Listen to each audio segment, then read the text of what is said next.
Welcome to California Edition. I'm Brad Pomerance. We are joined today by Pete Aguilar. He is the mayor of Redlands. He is a nominee for a U.S. congressional seat in San Bernardino County, the 31st Congressional District, which is where exactly, sir? It covers from Redlands to Rancho Cucamonga, but it includes San Bernardino along the 210 corridor. Congratulations is in order. Tremendous victory, no doubt. You made it out of the top two primary system. How did that happen? Good to be with you again, Brad, Yes. as always. Well, you know, we worked hard. We knocked on doors. We had conversations with voters. We talked about our vision for the community, to grow jobs and to support our community. And I think that's what did it. But having that, you know, door-to-door contact with voters is really what put us over the top. What were voters saying to you? And I ask you specifically because you are from San Bernardino County, an area which really got hit hard during the recession, but seemingly is coming back. Right. And I think voters, you know, sense that. And as we were talking to people in neighborhoods, but you still see that folks are struggling. I mean, they're working harder, making the same wages. You know, Right. they all have a relative that was hit with a downturn. And so, you know, you're seeing more children living in with their parents, Right. grandparents helping taking care of their kids. I mean, you're seeing things, but everybody's, you know, committed to make this community better. And so they're not asking for much, they're asking for opportunity. And that's what we need to offer. I have to ask you about the top two primary system. You ran 2 years ago and you were expected to advance, but because of the way the top two primary system worked, you know, the fluke of it was two Republicans advanced. This time around, you did advance. What went right? How were you able to create the scenario whereby in a Democratic-leaning district, you were able to make the move? Well, I think our message worked, but you know, clearly having more time to communicate that and to be able to, you know, I sat with you last time around. I remember. And I had 6 months in order to run that campaign, and it's just not long enough to have that conversation with voters. So I declared early. We've been doing this for 16 months plus. So I think that mattered. You know, being able to build a coalition, but to talk about the issues, about increased infrastructure, about comprehensive immigration reform, about creating jobs. You know, you really need to build that connection with folks. I want to talk to you about immigration reform because it is an issue that continues to be on the mind of residents of the Inland Empire, of Californians, and the entire nation. It is very interesting, in my opinion. I will interview members of Congress, often California Republicans, and it's hard to tell a difference between what they say and a California Democrat will say on the issue of immigration reform. A lot of support behind immigration reform in the California delegation. When I interview members of Congress from other states, it's a completely different conversation, and it appears highly unlikely we will see immigration reform in this Congress. What does that mean to you? What does that mean to your voters? Well, you know, it means that we're going to miss this opportunity. I mean, we clearly need comprehensive immigration reform. So what I would like to see out of congressional Republicans, especially those from California, is let's work to get this done. The new majority leader is from California. If Republicans are serious about comprehensive immigration reform, there is a path to join hands with California Democrats and for us with the largest delegation in the United States Congress in order to work together to accomplish this. So the time for talking is done. We need to see some action. And it's interesting you mentioned the new majority leader, Kevin McCarthy, represents Bakersfield, a district that's about a third Latino. Even though it's a Republican-leaning district, it's a district with several Latino residents. So, like you said, the analysis could suggest that should support a push for more immigration reform, but he's now majority leader because the prior majority leader, Eric Cantor from Virginia, the Richmond area, lost, some would argue, on the issue of immigration reform. It worked against him because he was seen as someone who was willing to negotiate. So where does Mr. McCarthy go with this? Well, and I guess it depends what congressional Republicans want to go with this. You know, the reality is if we really want to help our communities, if we want to put policy and good governance above politics, then we should be able to make this happen. It's what the United States Senate did with an overwhelming vote. And the United States House should take up that bill and we should at least put it up for a vote and to see where people stand. For argument's sake, you're victorious in November, you get to the Congress in January, the Democrats in the minority still. That's what predictions suggest. It'll probably be a status quo election in the House. What do you do then on immigration reform? Because there would not have been a mandate for immigration reform. It would be a status quo House. So how do you use your voice to try to push the issue at the end of the second Obama term. We've still got a ways to go with the campaign. I But just for argument's sake, appreciate yeah. the hypothetical, Right. and it's. But it's what honestly, but it's a fair question. What will you do in January? You're elected. Your voters are telling you, we want immigration reform. And I'm sure they are. I mean, think about your district. Yeah. Anglos, Latinos, it's still a big issue. Well, the mandate I'll have at that point Right. is to build a broader coalition. It won't matter that I deliver a single vote for immigration reform. That's a vote that should be there in the House for the seat that we represent and the communities that we represent. So, my ability to work together with folks in order to help bring further light to the issue, and that means reaching across the aisle. I've worked on a city council, as you know. We work in a bipartisan fashion to put the city forward. And there's a mix of Democrats and Republicans, but we've balanced the last 5 city budgets. We've done the right things by the community, and that's what I would hope and impart on my colleagues. And let me ask you about the status of the Democratic Party in the Congress. I often speak with members of the Sacramento delegation, those that may move on to Washington, D.C. For example, Ted Lieu, who is a member of the California State Senate. He's a nominee for a congressional seat in the Los Angeles County area. He's been in a body that for 10 years, since he's been there, has been overwhelmingly Democratic. Should Mr. Lieu win and Mr. Aguilar win, you're likely going to be in a body where the Democrats are in the minority. He has the experience of enjoying majority status. You haven't been there yet, but what do you do with that?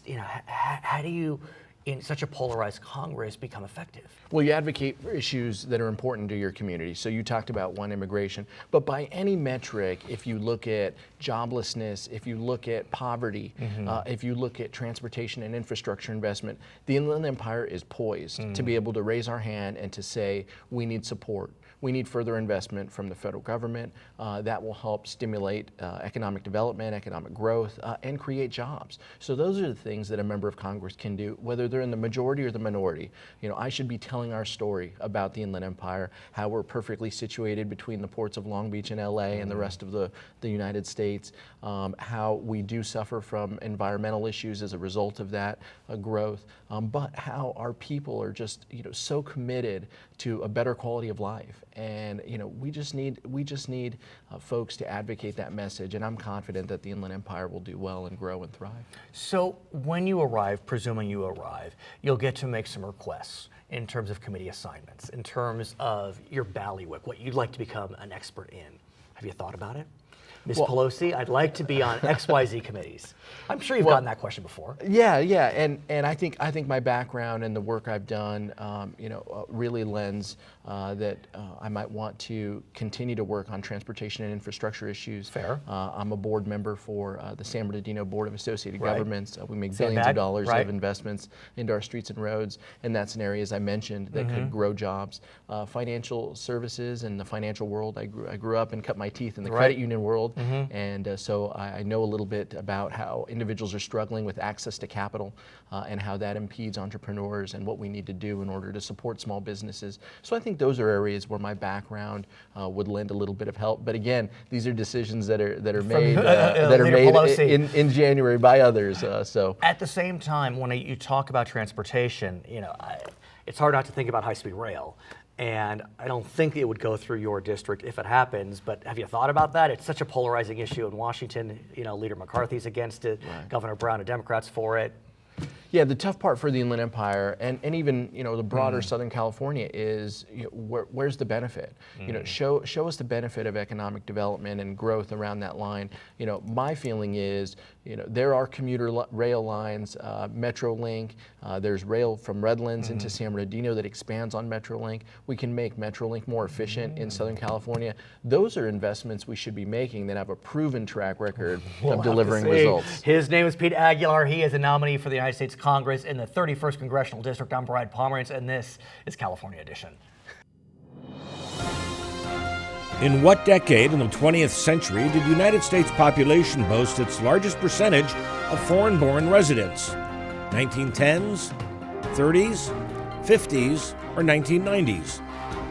During the 20th century, America's foreign-born population peaked during the 1910s at 15%. This is California Edition. I'm Brad Pomerance. We are joined by the DA of Riverside County. His name is Paul Zellerbach. And sir, I want to speak with you about insurance fraud, which is so prevalent. I feel like I see it all the time on the news magazine shows where people are just so brazen with defrauding insurance companies, which is really defrauding us. That's why our insurance premiums are going up Right. to a certain extent. It's because of all the fraud that's being perpetrated. And I understand recently in the Palm Springs area, Indio, there was a fraud ring that was occurring. Fortunately, I must say, you were able to crack the ring. Tell us about it. We worked with the California Department of Insurance and their fraud investigators in a situation where an auto body shop was hiring people and paying them to stage accidents, traffic accidents, and then claim property damage to the vehicle as well as personal injuries. And some of the times, there was even no accident. some were no accident whatsoever. Right, phantom accidents. Correct, that's what they call them. I want to get a sense from you how a case like this comes to your attention. And I ask you because I think it's important that we learn how we can be part of this solution. Because in the final analysis, I know insurance companies are boogeymen. I know we like to beat up on insurance companies. But with more fraud, like you said, comes higher claims. So it's really in our collective benefit to ferret Absolutely. out insurance fraud. We're paying the price for Right. that fraud. I think insurance companies are becoming more aware, more sensitive to these types of situations, and when they suspect some type of fraud, they immediately refer to the DA's offices throughout the state of California. And when you get a reference, I know it's a general question, but usually there's some fraud going on? Yeah, usually there is, just like in a situation where we have car arsons, cars on fire. Let's talk about that. You just told me about that. That blows me away, but once you explain it to me, it makes complete sense. Explain Well, what's happening. What we're finding is about 90% of the time when law enforcement or fire departments come upon a car that's on fire, obviously the owner usually has reported it stolen. Of course. And usually it's insurance fraud. It's the owner himself or herself who are trying to get out from under the debt or the car payments, or they're behind, or they're going to repossess the vehicle. And so they report it stolen, and then next thing we know, it's on fire. Right. So what we've started a program in Riverside County, the Car Arson Response Team, wherein whenever a fire agency throughout the county comes upon a car that's on fire, they'll call out the DA's office, and we roll out an investigator who starts determining whether or not there's fraud involved. And in that instance, I have to presume with modern technology, it's not that hard. It's not that to hard. determine if there was an ignition source that's all but unnatural. Correct. And then you go back and look at the financial records and the history and things of that nature, and invariably, most times, there's fraud involved. In the Indio case, what was sad to me as I read about it is the alleged ringleader. I mean, he's 22, 24 years old. His early 20s. I mean, how terrible that he got caught up in this. 16 felony counts, 13 people arrested. But it's quick, easy money. Over the period of time, there was over $300,000 paid out on multiple insurance claims. So But you're going to get caught. I mean, it's inevitable. when you get greedy, Right. you're going to get caught. So what's going to happen to these folks? Well, there's 13 people who were arrested, and some of them will go to jail, some will go to prison. Literally. Literally. This young man who thought it was a quick buck is going to see the inside of a prison cell. You bet. So if we believe that we have been victimized by insurance fraud, what are they called? Smash and grabs, or where you are part of an accident Correct. that has been staged. Correct. I forget the exact name. What should we do? Well, oftentimes report it to the California Department of Insurance. They have a hotline. Right. Just in the last year, they received 17,000 reports of suspected fraud. And then what they do is they do an initial evaluation, and when they think it may be criminal, they'll report it to the DA's office. And last year alone, Riverside County DA's office received over 1,200 referrals from the California Department of Insurance regarding potential frauds committed in this county. And were those frauds the type that I just described, where it was a staged accident? Many were. So what then happens? I mean, I ask because it can be a little unnerving, and it's scary. If someone's willing to stage a car accident could go wrong, and there could be injuries. And so what would you say to someone who believes that they may have been victimized but are afraid of getting involved? They can do it anonymously. Oh, really? Oh, sure, you bet. They can refer to their own insurance company, and then their insurance company can refer it back to the California Department of Insurance or contact the DA's office. We see that a lot. I want to jump ahead if I may. I know we weren't planning on talking about this, but I was very compelled by a conference in which you are participating. It's coming up in October. It's a few months away, but I read through the materials, and I think it's just terrific that you are getting involved in this conference, which will be headquartered, by the way, in Riverside. Correct. But we're giving you plenty of notice so you can plan for it if you'd like to attend it. It is in October. It is. I don't know if I have the dates in front of me, but we'll put it on the screen for sure. It's the 2014 Anti-Bullying Institute.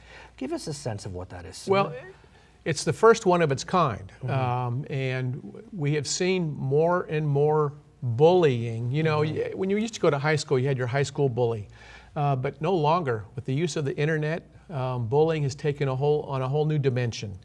I was reading on the website, and I don't know if you saw this, one of the speakers who will be joining the conference, her daughter committed suicide after some cyberbullying, which her daughter believed was being conducted by a teen contemporary. Correct. When in reality, the perpetrator was, do you know? No. Was the parent. Oh. Pretending to be a teen. It was a parent living vicariously in a very sick, warped way through their teen child and led this girl to suicide. Well, today with Facebook and the internet and tweeting and things of that nature, and every child now, especially high school age, has their own cell phone or iPhone or whatever, bullying takes on a whole new... Could you imagine a parent subbing in, acting as a teen, and being so brutal and vicious that they proceeded to circulate the cyber messages and led this child to death? Well, and now think what that parent has to live with for the rest of their life. Hopefully jail, if you ask me. Well, that just the thought of causing your own child's death. Right, but it was an outside. It was an outsider parent. Right. You see, it was a neighbor parent who was Correct. bullying the child. But still, it's stunning on so many levels. I actually literally witnessed my daughter be victimized by a cyberbully. It was happening before my eyes as the text messages were coming in. And it is chilling to see the impact a text message can have. The text message that threw her over the edge, sir, was one of the emoticons with an angry face. again. Could you imagine just that one little emoticon? Well, absolutely. But to think about bullying years ago, it was personal. It was face to face. Now it's anonymous. It can be so egregious and so offensive. So what do you hope will take place at this conference? It's just getting underway. What are you looking toward? We're looking to educate people, inform people, and if you're educated and informed, then you can stop it from happening and be more proactive in reporting it and not letting it occur in the first place. Is there a place for law enforcement in a bullying type of situation? When I was a kid, law enforcement didn't get involved, and I really wonder whether that was appropriate. They do now. Right. Now law enforcement has oftentimes what we call school resource officers that are actually on the campus. So they're right there, and they hopefully can get informed about these types of situations and intervene or take some proactive... But what about a DA, for example? I mean, some of these bullying incidents, to me, they're blatant harassment, terroristic threats. But will a juvenile ever see a courtroom because of it? Absolutely. We've prosecuted many criminal threat types of situations.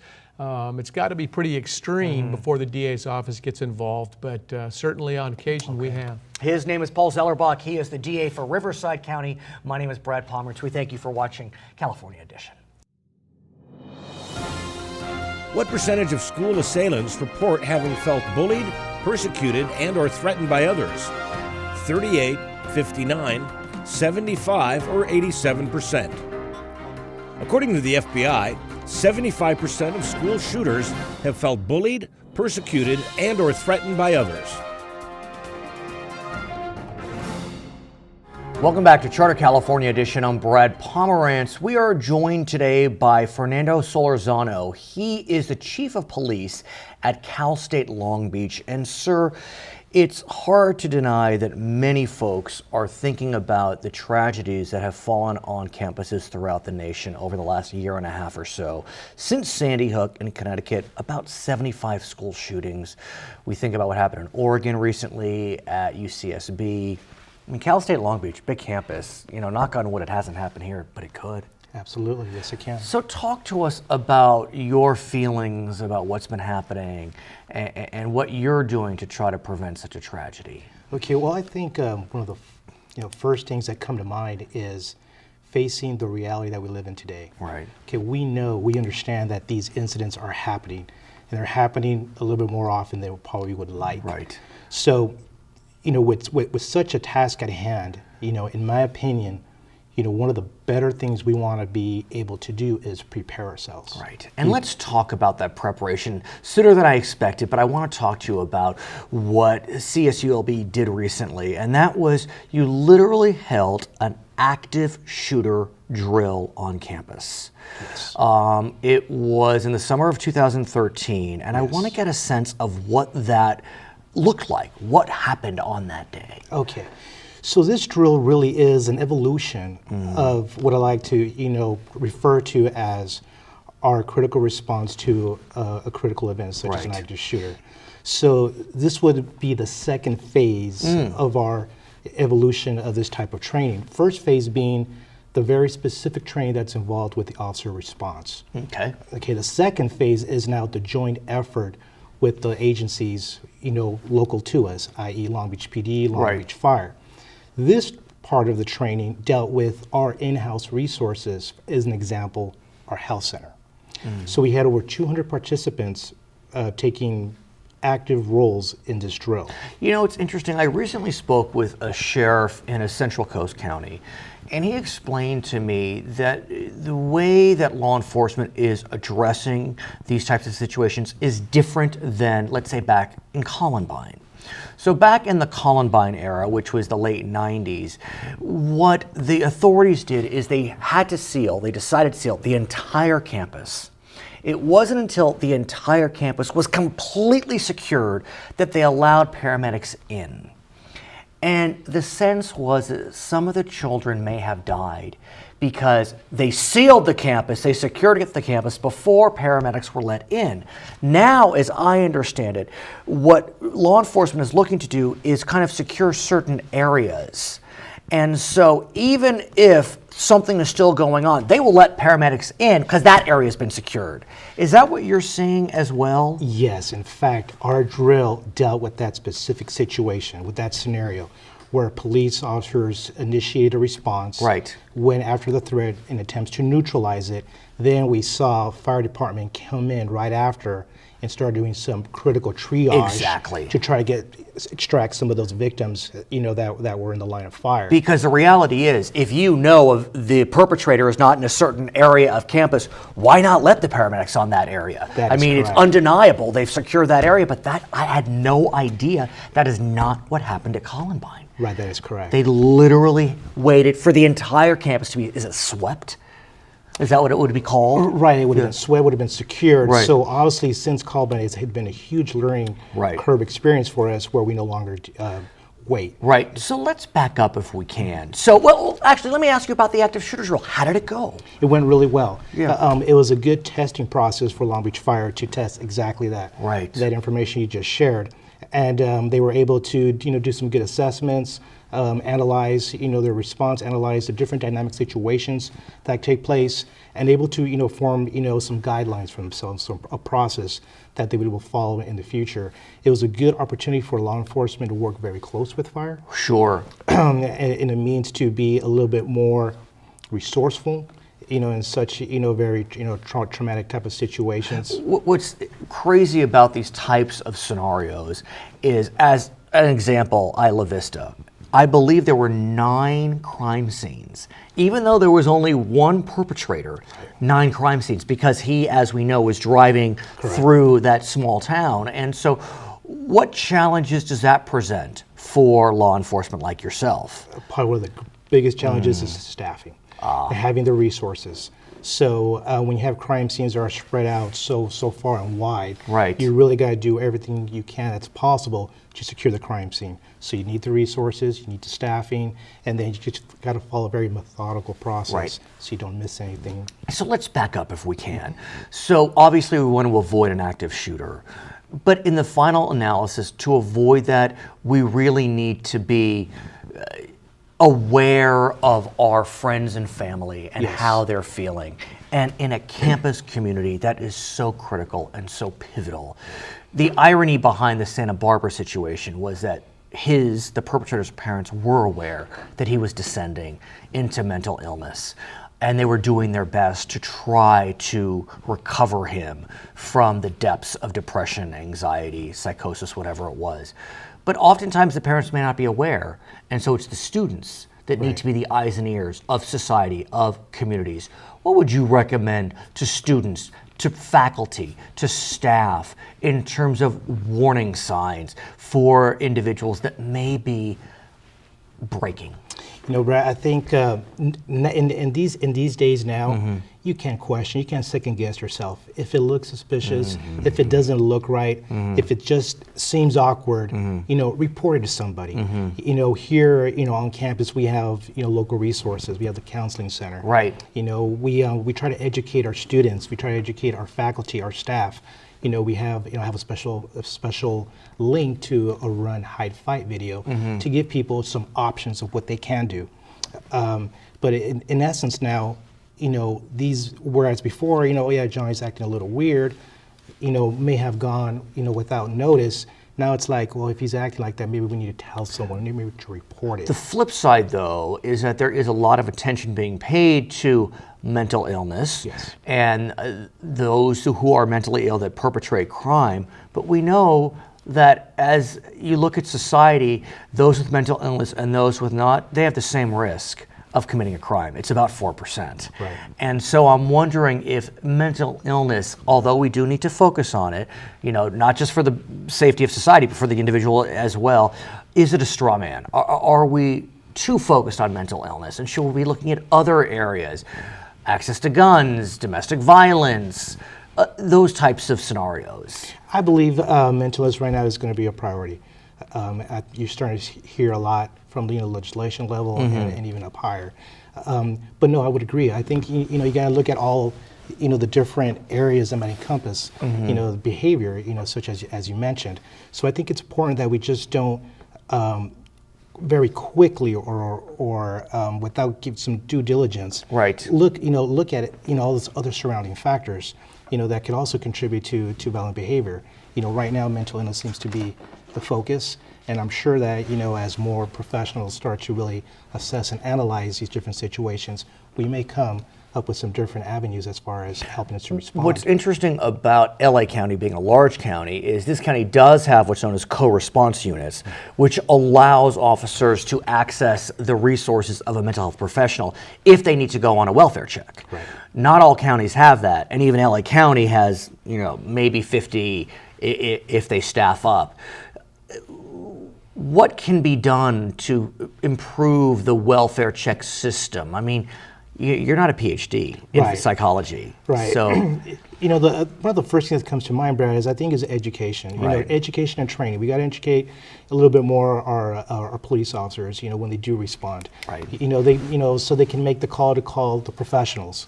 Here locally on campus.